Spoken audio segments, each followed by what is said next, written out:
Look up and see a second sun through a copper-colored sky. Could our old friend Sol actually have a smaller unborn twin? A brown dwarf that's larger than the planet Jupiter? If this notion sounds a bit over the top, then consider the following. According to NASA, over 80% of the solar systems in our universe have multiple suns, and the Hubble and Spitzer space telescopes are now searching the heavens for nearby brown dwarfs as never before. We're finding them in distant solar systems. But what about our own solar system? We're looking there too. In the past few years, we've learned so much about the far edge of our solar system that science has had to redefine our very notion of a planet. In the process, we've completely remapped our solar system.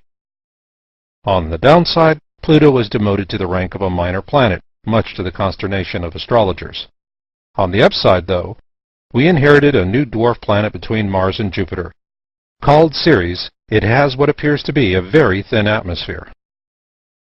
Beyond Pluto, the search is on for extrasolar planets in orbit around nearby stars, and the hope of finding new Earths to colonize. To date, well over 200 gas and ice giants have been found, and the pace of discovery is increasing at an exponential rate. Meanwhile, at home, climatologists now blame global warming on an historic increase in solar activity. However, if you still believe human pollution is the real culprit, then why have our governments initiated a crash program to launch a new fleet of solar observatories into space between now and 2008? So could there be one common link that ties all these questions together with one simple answer? And if so, what does that mean to those of us living today? We're going to explore these compelling and timely questions using the latest scientific data, prophecy, folklore, and paranormal experience. So join me now as we explore the possibility of an archaic, Earth-centric view of the universe. It is easy for us to think of our solar system as being stable and predictable, yet the span of a human life wouldn't even amount to a blink of an eye in the cosmological sense. Consequently, our notion of a stable and predictable system is really nothing more than a few dots in a tiny snapshot of time.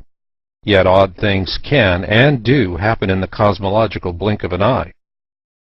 A good example can be found in the last visit of Comet Hale-Bopp. The flyby of this 25-mile-wide comet in 1997 was a major event for astronomers and enthusiasts alike. However, what most of us remember about Comet Hale-Bopp is what happened to the 39 members of the Heaven's Gate UFO cult. They committed mass suicide so their souls could be transported to a spaceship hiding behind the comet. It was a shocking and memorable loss of life, but in all the media coverage something critical was passed over. This was the radical change in Hale-Bopp's orbit, which happens to be perpendicular to the ecliptic. For the sake of comparison, think of planets as orbiting the Sun from left to right, whereas Hale-Bopp orbits our Sun from top to bottom.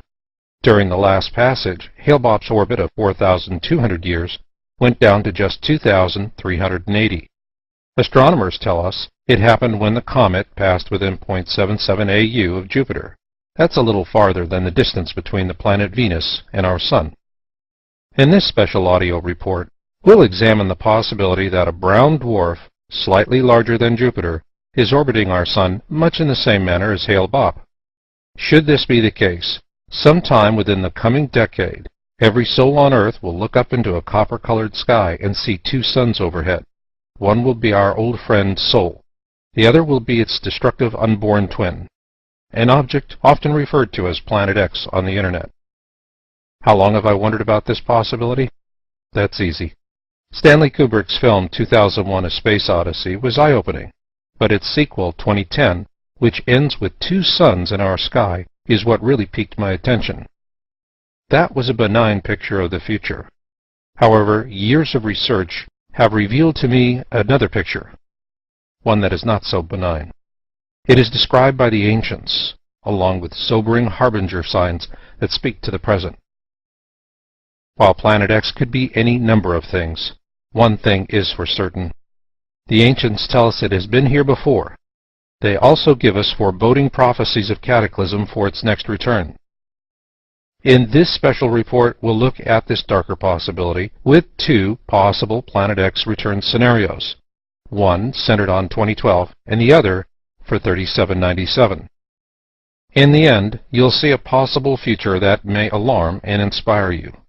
We'll also look at what the governments of the world are doing about this and what they're not telling us. And finally, we'll look at what each of us can do on a personal level. Should of Moses. The ancient Egyptians referred to Planet X as the destroyer or doom shape.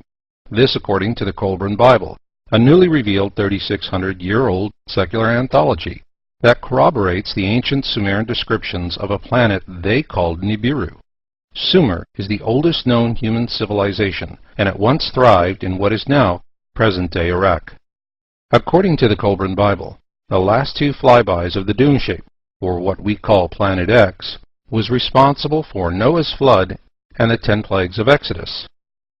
Additionally, the Kuiper Bible offers Planet X historical accounts that were penned by Celtic priests in Britain shortly after the death of Jesus.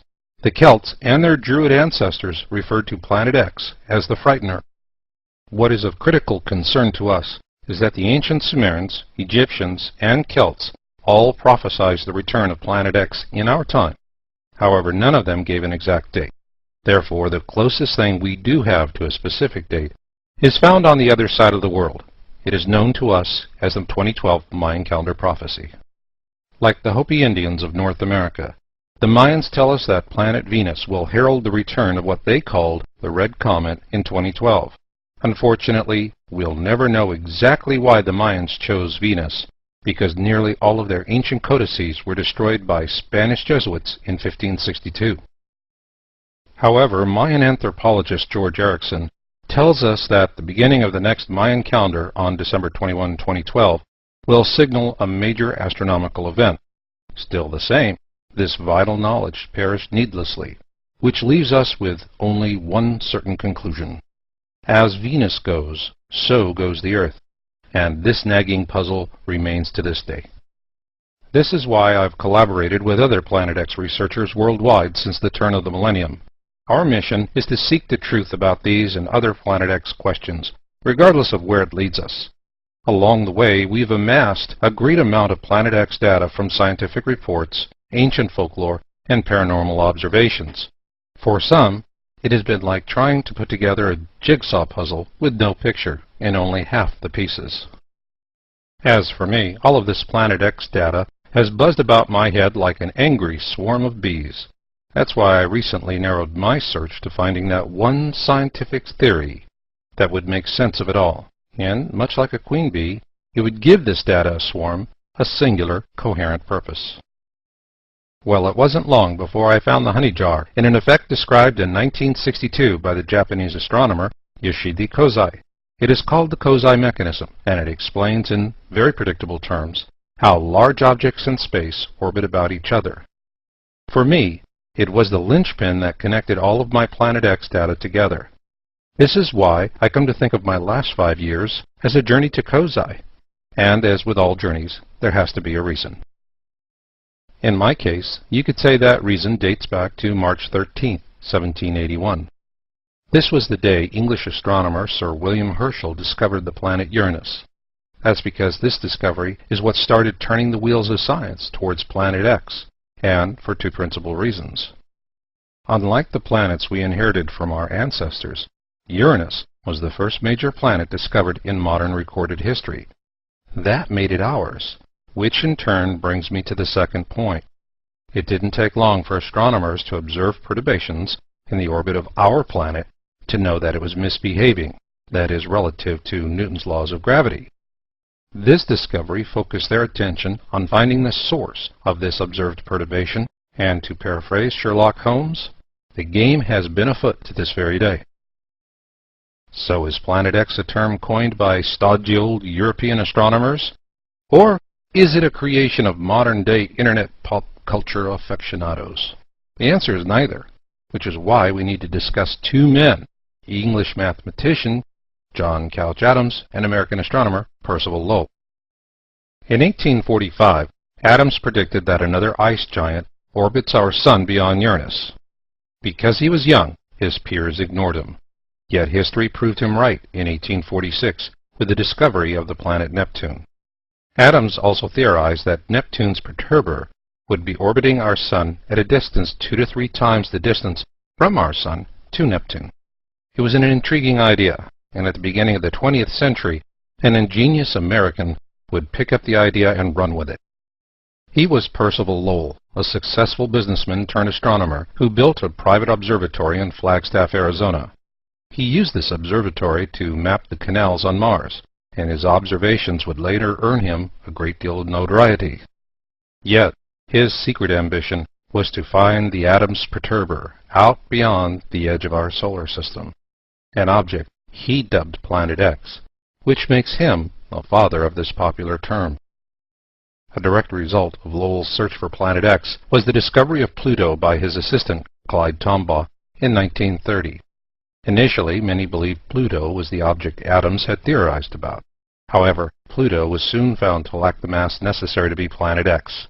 And if that wasn't bad enough, this year, astronomers demoted Pluto from the status of planet to that of minor planet. So does this mean the search for Planet X is over? Absolutely not. This is because of something called the Kuiper Gap. Beyond the edge of our solar system is a huge ball of debris. It is what remains of the creation of our solar system. We call it the Oort cloud, and it contains enough debris to create at least one more planet the size of Jupiter. The Oort cloud is divided into two parts, the outer Oort cloud and the inner Oort cloud, or what is more commonly known as the Kuiper Belt. It is within the Kuiper Belt we find the Kuiper Gap, an unusually empty swath of space that exists at a distance approximately twice that of the distance between the Sun and Pluto.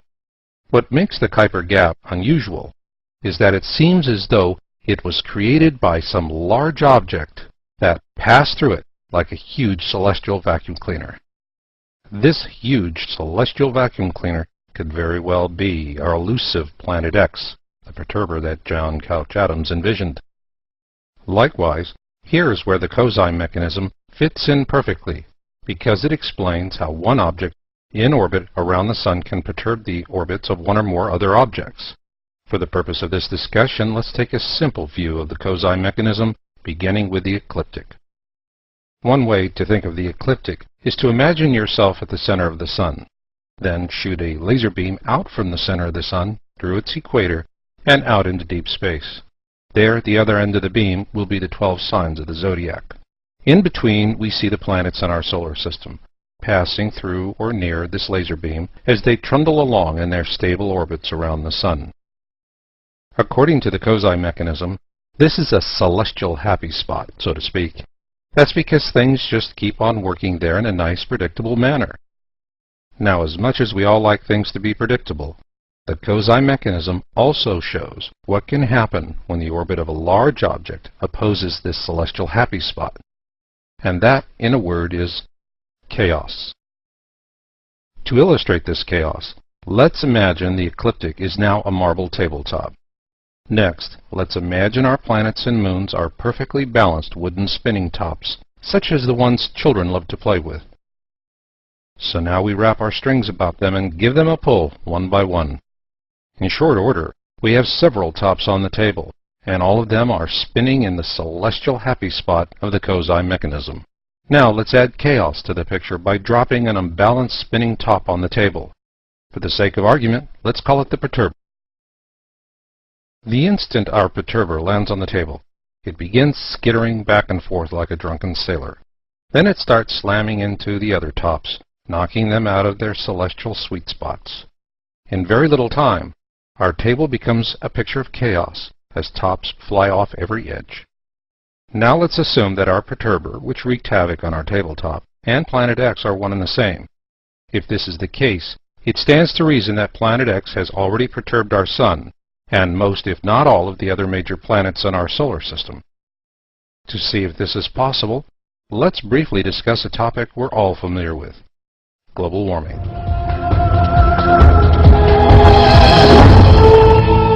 In 2001, I joined fellow researchers in the conclusion that global warming is real, and that it is primarily caused by solar activity. Human pollution, which is considerable, only plays an aggravating secondary role. When we released our findings, we were immediately ridiculed. I suppose this is why I'm so fond of John Couch Adams. kept on doing his thing, and was fortunate enough to see some of his theories become scientific fact. In the same vein, our 2001 global warming findings have been recently validated as well.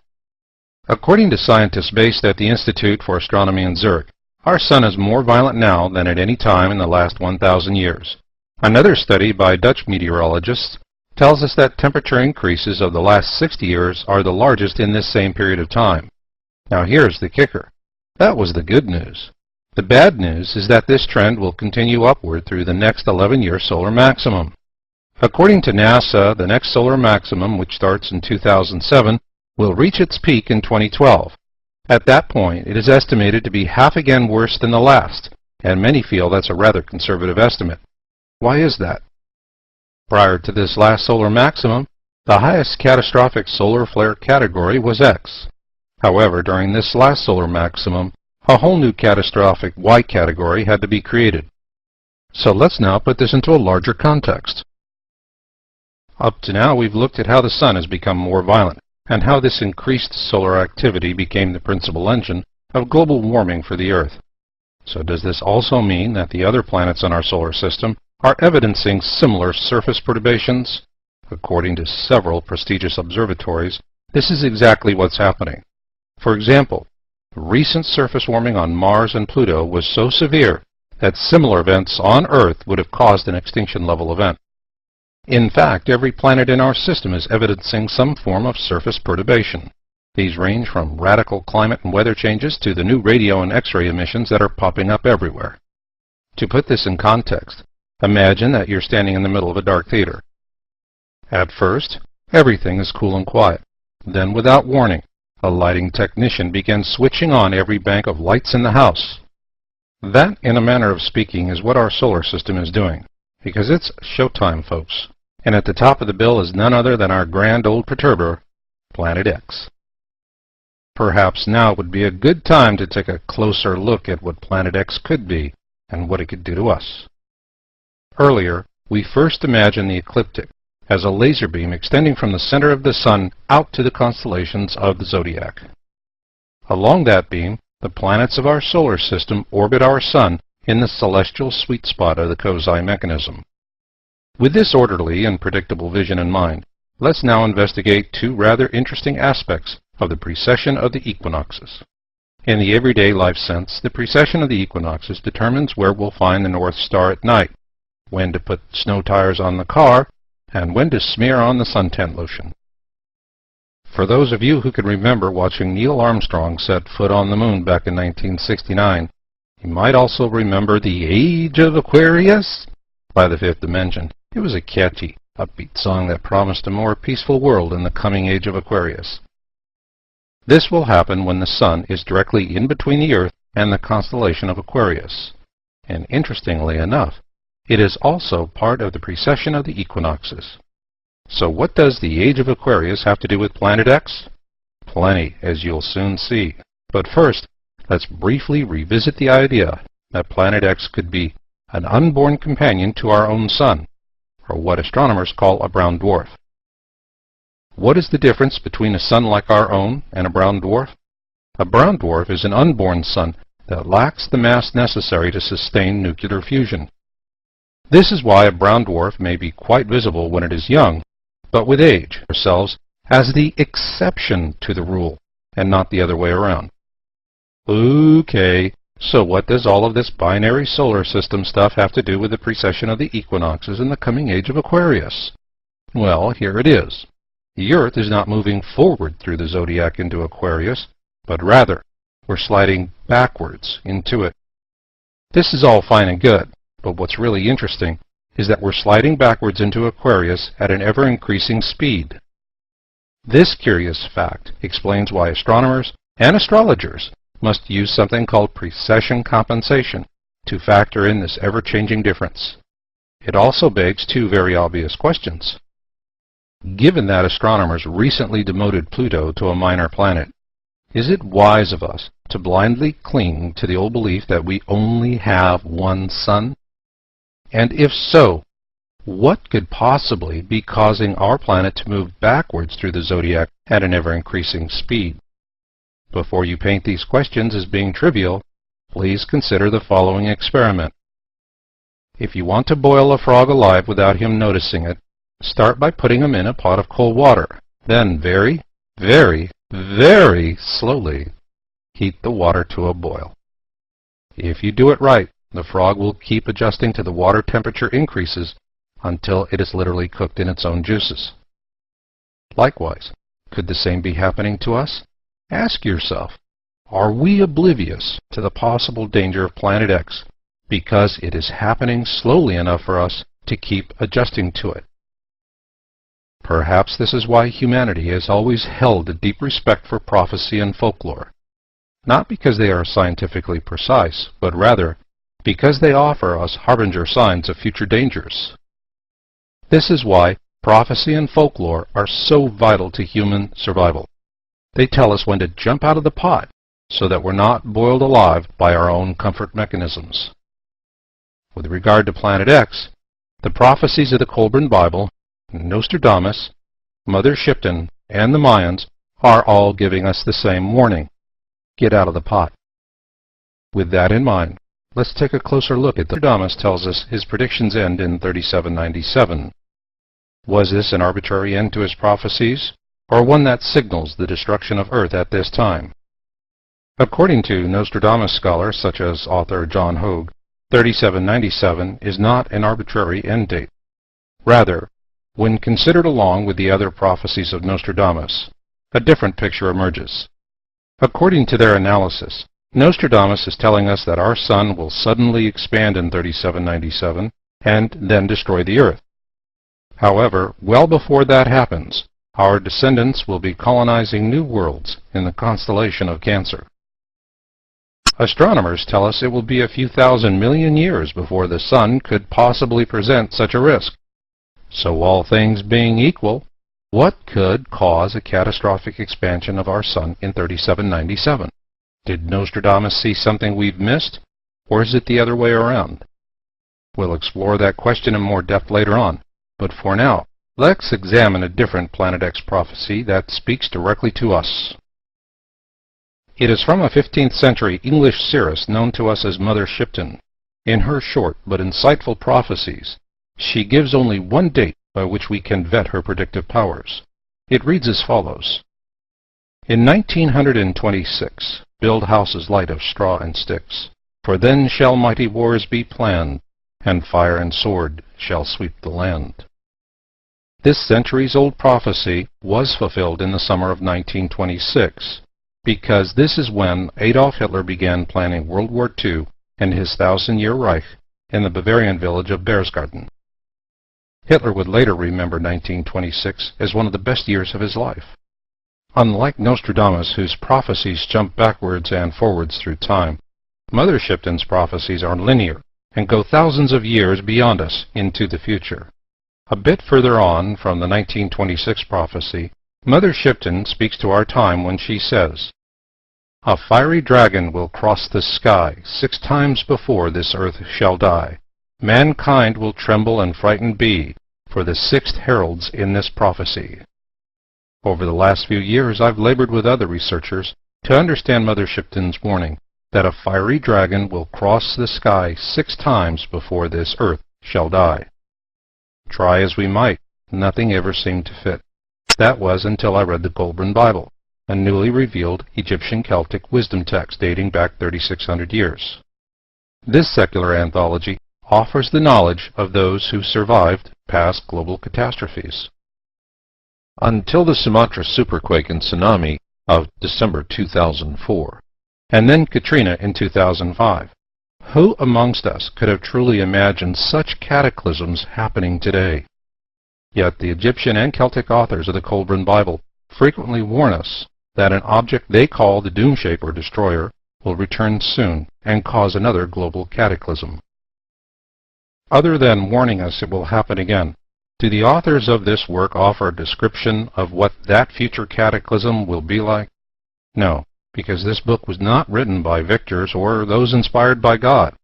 Rather, it was written by teachers and scribes, and they tell us this object caused Noah's flood and the 10 plagues of Exodus.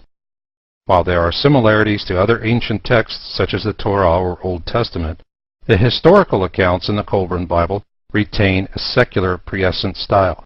They are so factual they come across like man-on-the-street TV interviews. Their historical accounts of Noah's flood and the 10 plagues of Exodus have proven invaluable beyond measure to my own Planet X research. However, I believe that one passage from the Book of Manuscripts is the one of greatest concern to us living today. It tells us, "When ages pass, certain laws operate upon the stars in the heavens. Their ways change. There is movement and restlessness. They are no longer constant, and a great light appears redly in the skies." Given all we've discussed so far, does this passage ring a bell? Or in other words, had I read it at the top of the program, would it now make as much sense? Please understand, I'm not asking you to take sides here, as each of us has to find the truth in our own way. Rather, I need to make a point. Were it not for my previous years of scientific research, I would have overlooked the significance of this historical account in the Kuiper Bible, one that connects the Kozai mechanism directly to the ancients, and how they understood the universe. Consequently, when we combine the prophecies of Nostradamus, Mother Shipton, the Mayans, and the Kuiper Bible, a very old understanding of the universe reveals itself, one that tells us a large reddish object will pass through our system on its rendezvous with disaster for the Earth on or about December 21, 2012, the day on which the present Mayan calendar ends and the next begins. But how much faith can we put into this 2012 date? According to noted Mayan anthropologist and author George Erickson, the Mayans were incredible navigators and astronomers. They, like the ancient Sumerians and Egyptians, observed Venus for harbinger signs of an object they called the Red Comet. He further tells us the Mayan calendar is timed to major astronomical events, such as a red comet crossing the ecliptic from above or below. This brings us back to our early discussion of Nostradamus' prophecy about the destruction of Earth in 3797, and the big picture. If we map out all these prophecies in chronological order, we see a straight line that begins with Noah's flood. Next, it passes through to the 10 plagues of Exodus, and then jumps ahead to the Mayan and Mother Shipton prophecies in 2012. Following that, it continues forward in time to its end with Nostradamus and the destruction of Earth in 3797. Now here is the really interesting part. The only tool that we can possibly use to draw this line that begins with Noah's flood and ends with the destruction of Earth in 3797 is the Kozai mechanism by the American CIA and the Soviet KGB. Both agencies saw it as a way to use intuitive psychic abilities to obtain vital intelligence about remote objects, places, and persons. Although promising, the intelligence agencies found the technique flawed for the purpose of war. However, it does work when used for wholesome purposes, and is taught today throughout the world. One of the top remote viewing teachers in the field is Eihan Derave of Japan. He is also the author of Solar Code, a Planet X researcher, and a popular lecturer. Eihan's remote viewing method is very popular in Japan for two reasons. First, because it is much less stressful for viewers than other methods taught in other countries. And second, because it employs the time-tested integrity monitoring techniques developed by the CIA to ensure quality results. I became acquainted with Eihan in 2004, shortly after he graduated a small class of students. As a final assignment, Eihan had his students use their newly acquired skills to remote view Planet X. Before discussing the results of that remote viewing graduation assignment, let's address the significance of the dust that surrounds this massive red object approaching from the south. Although the majority of Eihan's students had little or no previous knowledge of Planet X, they viewed it as a massive, dust-shrouded reddish object.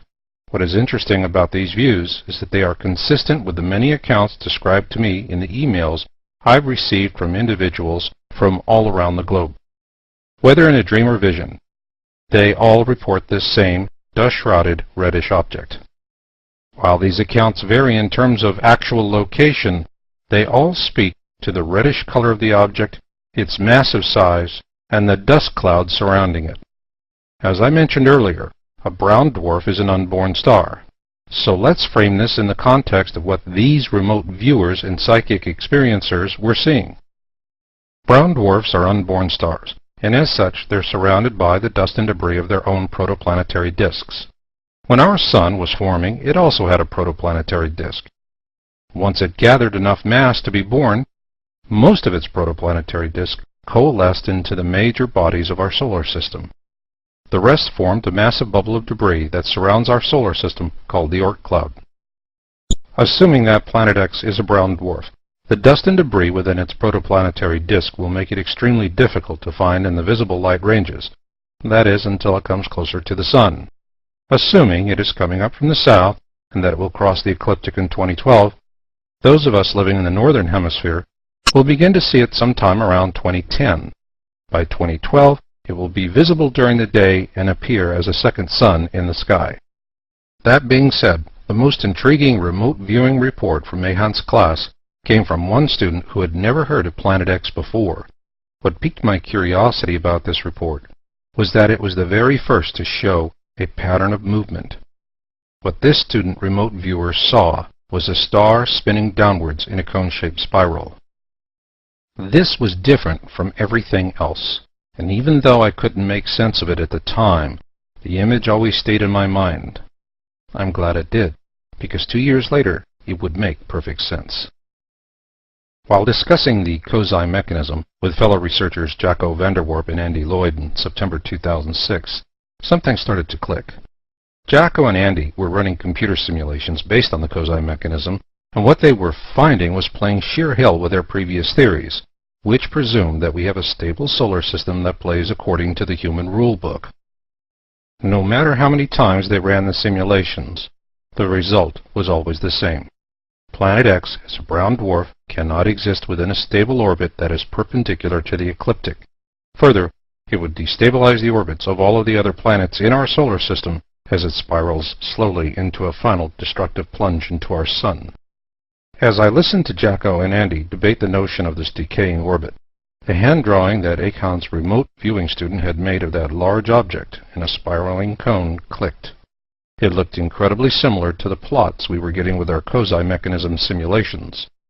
The following day, I confirmed the Kozai mechanism simulation data with Jacco. Then I asked him to assume that we're in a binary system and the orbit of our Sun's unborn twin had been in a stable, circular orbit around our Sun for most of its life, but that eons ago, something destabilized it. Would that explain the simulation results they were getting? Jacco answered immediately, yes. Pow! I finally had an explanation for the cone-shaped concentric spiral drawn by Akon's remote viewing student. In simple terms, it was a Kozai mechanism simulation that worked. Finally, all the pieces started coming together. The fact that every major body in our solar system with an atmosphere is showing new radio and X-ray emissions along with marked climate and surface temperatures. The fact that our Sun is in a frenzy since 1940 according to the Max Planck Institute in Germany and will become even more violent between now and 2012 according to NASA. The Kuiper Gap looks like a wide empty swath at the outer edge of our solar system, as though a huge vacuum cleaner had swept through the Kuiper Belt. The fact that Earth is moving backwards through the zodiac with ever-increasing speed. Historical accounts in the Colburn Bible that tells us this object caused Noah's flood and the plagues of Exodus. And finally, the prophecy of Mother Shipton that tells us 2012 will likely be the 5th time this object passes through our system with destructive results. So now we come to the logical question. If this is so, are our governments doing something about it? And if so, what? Well, they are doing something, and they are telling us about that, and I'll explain this in great detail. But first, I need to tell you what our governments are not doing. They're not telling us why. Taken all together, we see a very frightening picture. The possibility that eons ago, the stable orbit of our Sun's unborn twin was somehow destabilized and that it is now slowly spiraling into our Sun. Should this be the case, we can expect another cataclysm on Earth similar to Noah's flood or the 10 plagues of Exodus in 2012. Then in 3797, it will finally plunge into the Sun and grind the Earth like grist in the violent mill of a perfect solar storm so great it defies imagination. Should all this be true, our governments must surely know about it by now. If so, what are they doing about it? And more importantly, why are they keeping this from us?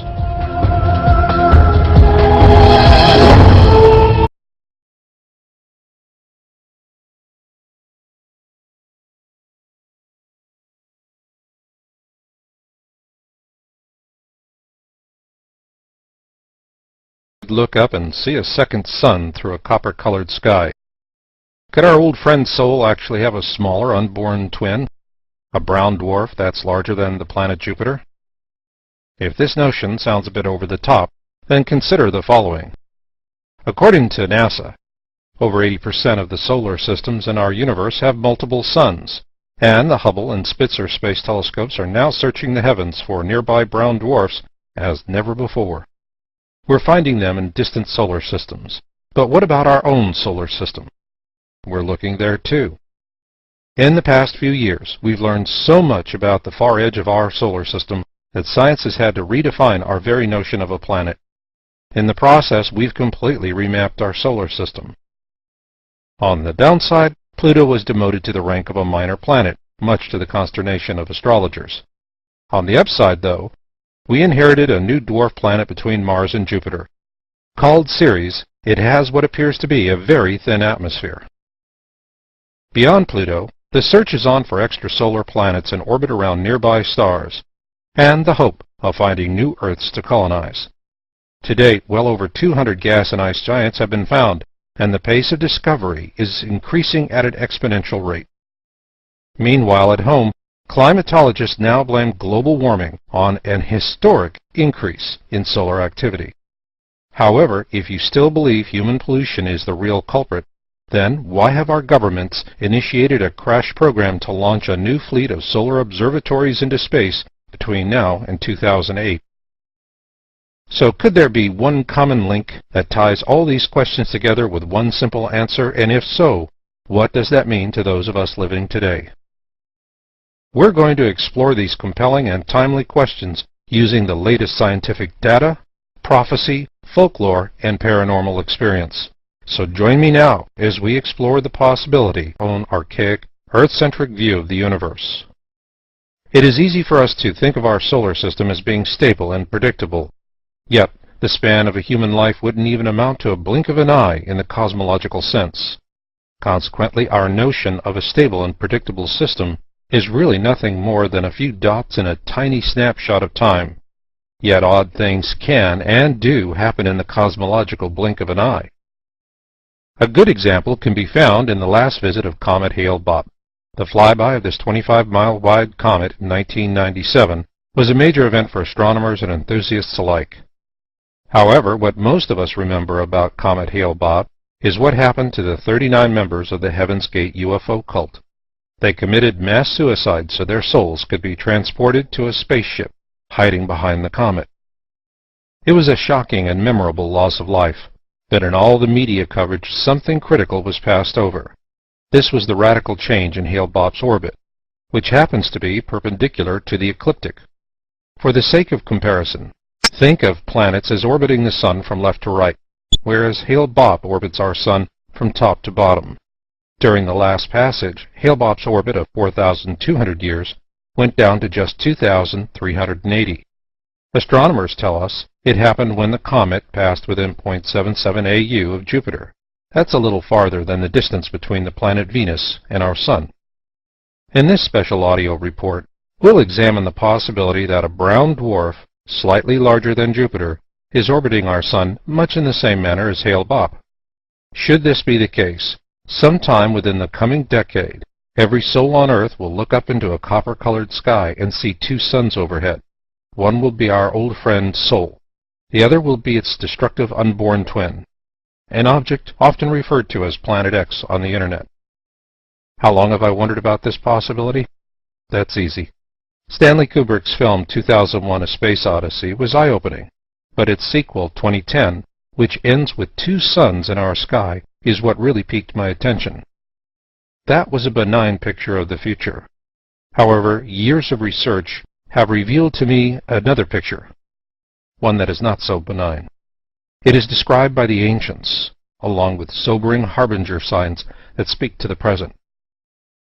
While Planet X could be any number of things, one thing is for certain. The ancients tell us it has been here before. They also give us foreboding prophecies of cataclysm for its next return.